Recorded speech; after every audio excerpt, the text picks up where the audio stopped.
El Festival Internacional de Música Pau Casals és un dels esdeveniments més importants de cada estiu del Vendrell. Aquest dissabte va tancar les portes de la seva 35a edició i n'hem volgut parlar amb el gerent de l'Auditori Pau Casals, el senyor Juli Grandia. Moltes gràcies per acompanyar-nos. 16 concerts, artistes reconeguts a nivell internacional. És obligat fer una primera valoració a nivell musical d'aquesta 35a edició del festival. 9 formacions han estat catalanes, 7 formacions o intèrprets han estat estrangers, des del Japó, Israel, avui, per exemple, la República Txeca. S'han sentit obres que habitualment no se senten, com és l'obra del Richard Strauss, La Metamorfosis, que ho va fer l'Orquestra de Càmera.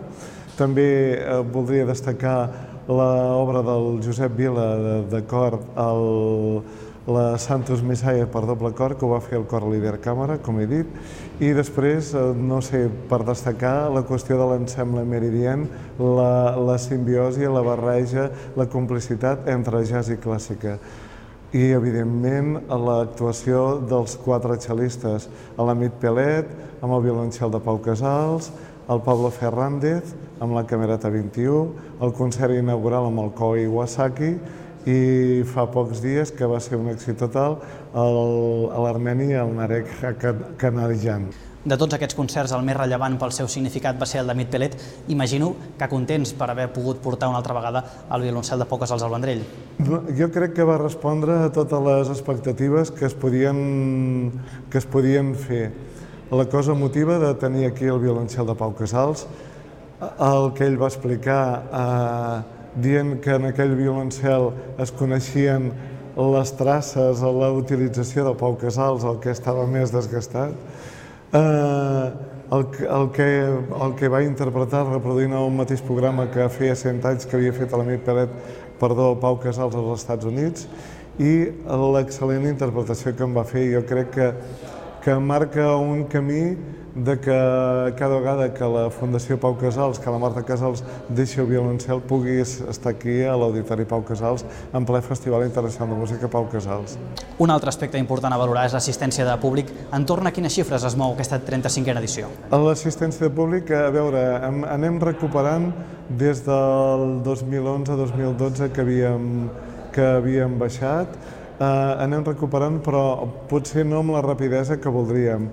Aquest any ens situem ben bé al 70% d'ocupació, ens situem amb més de 4.000 entrades venudes, poc més de 4.000 entrades venudes, i per nosaltres està molt bé, però pensem que la crisi que tots tenim al cap, per nosaltres veiem que no només ha sigut una crisi econòmica, sinó és una crisi també de valors, i que el públic o les persones que els agrada la cultura, que els agrada la música, han de tornar a anar a concert, hem de recuperar aquests valors per la cultura, per la música, etc. Mirant ja el futur, de cara a l'any que ve, quines perspectives teniu? De cara a l'any que ve penso que hi ha motius per reflexionar. Diria que el fet de recuperar presència d'alguna orquestra estrangera, això es podrà fer, la presència del violoncel, com no, i consolidar el fet de tenir el joc amb 2 orquestres, com és la Camerata 21 i l'Orquestra de Càmera, que totes dues, però sobretot l'Orquestra de Càmera, van fer 2 concerts extraordinaris. Més concretament, per fer augmentar aquest 70% d'assistència, quins objectius us marqueu? La manera de superar-ho és tenir més diners per invertir i sobretot invertir en publicitat. De fa temps que tenim molt clar que la qualitat no pot baixar. Del pressupost que tenim, un 70 o un 80% es destina a pagar artistes per no baixar la qualitat, però si ho miréssim,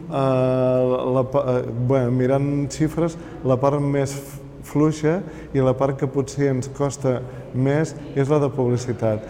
Si tinguéssim més diners per fer publicitat, crec que creixeríem en molts aspectes, en prestigi, amb audiència, amb comunicació, etc. Moltes gràcies, senyor Juli Grandia, gerent de l'Auditori Pau Casals, per haver-nos acompanyat.